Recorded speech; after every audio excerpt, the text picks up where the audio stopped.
የፈለግከውን ሁን ሲባል ደስ ይላል። ቃሉ ራሱ ደስ ይላል። ቅድም ያልኩት ቲዮሪው ያምራል ያልኩት ይሄንን የሰው ልጅ ላልተገደበ ነፃነት ዲዛይን አልተደረገም። ምርጫዎቻችን በጨመሩ ቁጥር ውሳኔዎቻችን የመወሰን አቅማችን እያነሰ ነው የሚመጣው። አሁን ነፃነት አለን ብለን ኮንሱም ያደረግናቸው ሁሉ በኋላ እኛን ያሰቃያሉ። የሰው ልጆች ኢቮልቭ ያደረጉት አንደኛው ከአንደኛው ነፃ ለመውጣት አይደለም። ሁሉም አንድ ላይ ሆነው ነፃ ለመውጣት ማንነትን የመወሰን ነፃነት፣ የፈለግከውን ኮንሱም የማድረግ ነፃነት፣ የፈለግከውን የመሆን ነፃነት። እውነት እናውራ ከተባለ እነዚህ ነገሮች ለምዕራባውያን ማህበረሰቦች እንደ ሃይማኖት ነው ትሪት የሚያደርጉት። ለምንድን ነው ብቸኝነት ነፃነት የሚመስለው? ሁላችንም በአንድ ነገር የምንስማማ ይመስለኛል። ይሄኛው ጀኔሬሽን ወይም ማህበረሰብ ከየትኛውም ጀኔሬሽኖች በላይ በሰው ልጅ ታሪክ ውስጥ ነፃነትን ወይም ፍሪደምን በደንብ ኤክስፒሪየንስ አድርጎታል። ኤክሰፕት አንዳንድ ቦታዎች። በዛው ልክም ደስተኛ ያልሆነው ማህበረሰብ ይሄኛው ነፃነት ለሰው ልጆች ስልጣኔ እንደ አንድ ምሰሶ እንደሆነ ነው የሚቆጠረው። የሰው ልጆች የሚፋለሙት፣ ስልጣኔዎችን የሚገነቡት፣ አለፍ ሲልም የሚያመልኩት ነፃነትን ፍለጋ ነው። ነገር ግን ይሄ ያልተገደበ ነፃነት ራሱ መልሶ ስቃይ ውስጥ የከተተን ነው፣ መፍትሄ እየሆነ አይደለም። ነፃነታችን በበዛ ቁጥር ደስተኞች እንደምንሆን፣ ምርጫዎቻችን በበዙ ቁጥር አሪፍ ላይፍ ስታይል መኖር እንደምንችል ነው የሚነገረን። ግን ይህ ውሸት ነው። ያልተገደበ ነፃነት ሲቀርብልን በዛው ልክም ስቃያችን እንደሚጨምር መረዳት መቻል አለብን። ነፃነት ወይም ፍሪደም ከብዙ ፐርስፔክቲቭ ማንሳት ይቻላል። እኔ ግን በዛሬው ቆይታችን ነፃነትን ከምርጫ ጋር በተያያዘ እንዲሁም ከምዕራባውያን አስተምሮት ጋር በተያያዘ ነው የማነሳው። ምናልባትም ለአንዳንዶቻችሁ አናዳጅ ሊሆን ይችላል። እንዴት ነፃነት ስቃይ ውስጥ ይከተናል ሊል ይችላል ትችላላችሁ። ግን ችግር የለውም። ሌላ ሀሳብ ካላችሁ ኮሜንት ላይ አስቀምጡ፣ እናየዋለን።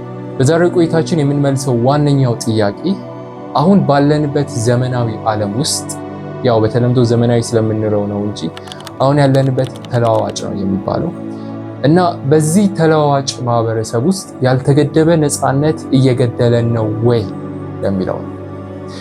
ቃላው ወንደሰን እባላለሁ። ወደ ዩቲዩብ ትምህርታዊና ጠቃሚ ነገሮችን ለማግኘት የምትመጡ ከሆነ ኦቶቲያን ሰብስክራይብ ማድረግ እና ቀጣይ እንደዚህ አይነት ቪዲዮ ሲለቀቁ እንዳያመልጣችሁ የደውል ምልክቱን መጫናችሁን እርግጠኛ ሁኑ።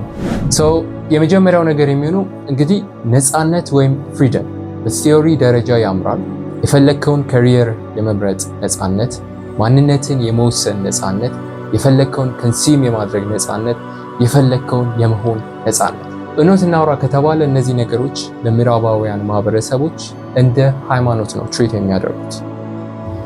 ችግሩ የሰው ልጅ ላልተገደበ ነፃነት ዲዛይን አልተደረገም። የሰው ልጅን ኢቮሉሽን ብትመለከቱ ከድሮ ጀምሮ ጫካ ውስጥ መኖር ከጀመረበት ጊዜ አንስቶ ምርጫው ቀላል ነበር። ወይ ትቆያለህ፣ ወይ ትሄዳለህ፣ ወይ ትፋለማለህ፣ ወይ ታመልጣለህ፣ ወይ ትበላለህ፣ ወይ ትራባለህ። ምርጫው ቀላል ነው። አሁን ግን በቀላሉ እንኳን ብናየው አንድ ሰው ከሚመርጠው የልብስ አይነት፣ መከተል ያለበት የካሪየር አይነት፣ የኮንቴንቶቹ ብዛት፣ የላይፍ ስታይል አይነት፣ ምርጫዎቹ ብዙ ናቸው። ይሄ ሁሉ ሜንታል ኤነርጂያችንን ነው የሚገለው የሚወስደው። ምርጫዎቻችን በጨመሩ ቁጥር ውሳኔዎቻችን የመወሰን አቅማችን እያነሰ ነው የሚመጣው። ይሄ ለምን መሰላችሁ የሚለው ለአንዳንድ ሰዎች የውሳኔው ፓርት ላይ ሲደርሱ ከቀረበላቸው ብዙ ምርጫ ውስጥ አንዱን መርጠው ከወሰኑ በኋላ እና በዛ መንገድ ሲሄዱ የሆነ ችግር አጋጥሟቸው ቢወድቁ ምን ይሆን ነበር ሌላኛው ምርጫ በመርጥ ብለው ራሳቸውን መጠየቅ ስለሚጀምሩ ይሄ ደግሞ ወደ ጸጸት ያስኬዳል። ስለዚህ ይህንን ፍራቻ የምርጫው ፓርት ላይ ሲደርሱ ውሳኔዎችን መወሰን ያቅታቸዋል ወይም ሆን ብለው ያዘገዩታል። ነፃነት ራሱ ፍርሃት ሆነ ማለት ይሄ ነው። የሆነ ቦታ ላይ ስታክ የምታረጉት ወይም የምናደርገው ነፃነትን ስላጣችሁ አይደለም፣ አንድል ማድረግ ከምትችሉት በላይ ምርጫ ስለሚቀርብላችሁ። ሌላው ነገር አንድ አባባል አለ፣ the thing you own ends up owning you የሚባል አንድ አባባል አለ። ከማቴሪያሊዝም ጋር የተገናኘ ነገር ነው። ብዙ አሁን የምታደርጉት ንብረት በጨመረ ቁጥር የራሳችሁን ግላዊ የሆነ ነፃነት ይገፋችኋል። እያንዳንዱ ማቴሪያል ፖሴሽን ወይም ንብረት ለእናንተ በርደን ነው፣ ኃላፊነት ነው፣ ጊዜያችሁን፣ ኤነርጂያችሁን ይወስዳል።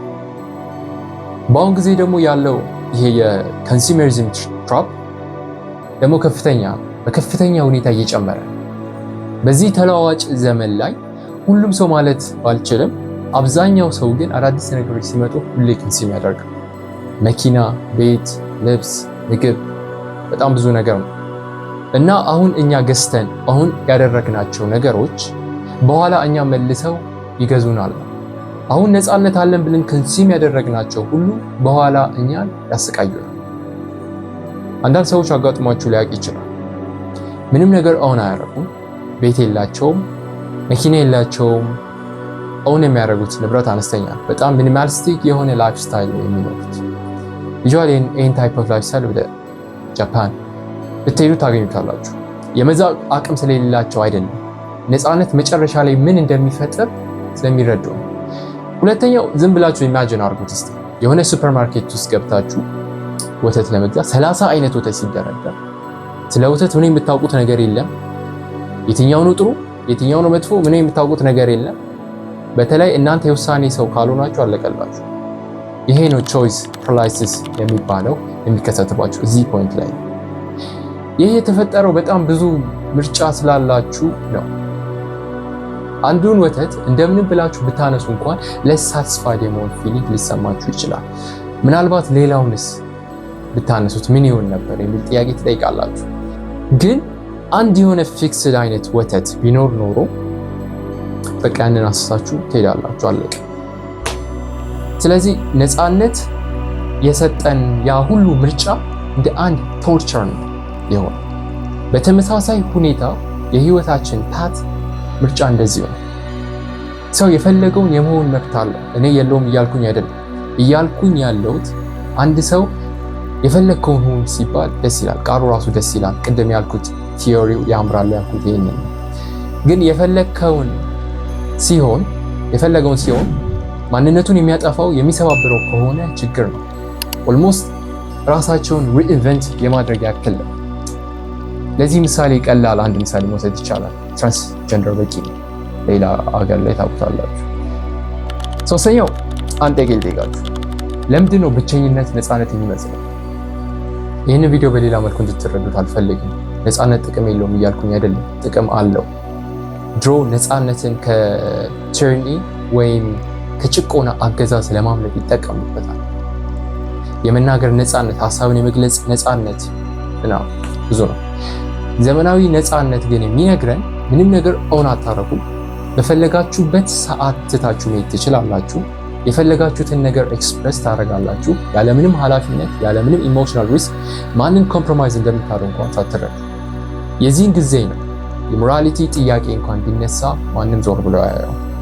ያልተገደበ ነፃነት የሚያመጣው ትልቁ ችግር ቨርቹ፣ ጀጅመንት፣ ላው፣ ይሄ ሞራል ፕሪንሲፕልስ ምናምን የሚባሉ ነገሮች እንተዋቸዋለን፣ ይረሳል። ዓለም ላይ ብታዩ እንደዚህ አይነት ነፃነትን ኢምፕሊመንት የሚያደርጉ ሀገራት ብታዩ ከፍተኛ የሆነ ደስተኛ ያልሆነ ማህበረሰብ አላቸው፣ ጥላቻዎች አሉ። እንዲሁም ራሳቸውን የሚያጠፉ ግለሰቦችም ከፍተኛ ናቸው። ብቸኝነት ነፃነት የሚመስለው ምክንያት ነፃነትን ከኮሚትመንት ራሳችንን ለመከላከል ስለምንጠቀምበት ነው እንጂ ብቸኝነት ማለት ነፃነት ማለት አይደለም። በእርግጥ ያልተገደበ ነፃነት ኢምፕሊመንት የሚያደርግ ሲስተም መፍጠር በተለያዩ ሀገራት እንደኔ እምነት እንደ አንድ ፕሮፓጋንዳ መጠቀሚያ ነው።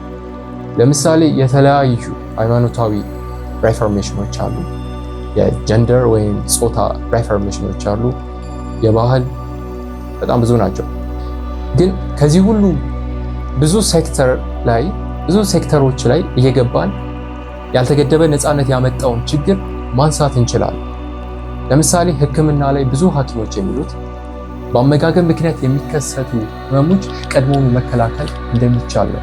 ነገር ግን ሰዎች ያልተገደበ ነፃነት ስላላቸው የፈለጉትን የመመገብ እንደዚህ አይነት ችግሮች ያጋልጣቸዋል።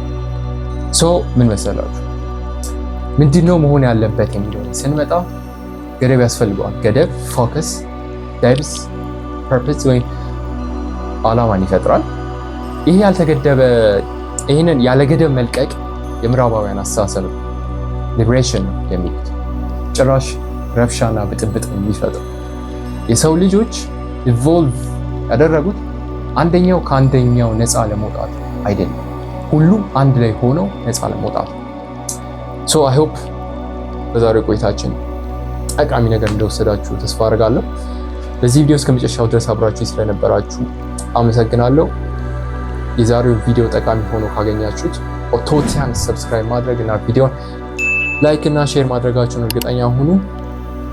በየትኛውም እድሜ ውስጥ ብትሆኑ ለምን ቪዲዮ ጌም መጫወት ማቆም እንደሌለባችሁ፣ ያልጀመራችሁ ለምን መጀመር እንዳለባችሁ ማወቅ ስላለባችሁ ከዚህ ጋር የማስቀምጥላችሁን ቪዲዮ ተመልከቱ። ቀጣይ ሳምንት በሌላ ቪዲዮ በሌላ ሀሳብ እስከምንገናኝ ድረስ ቻው።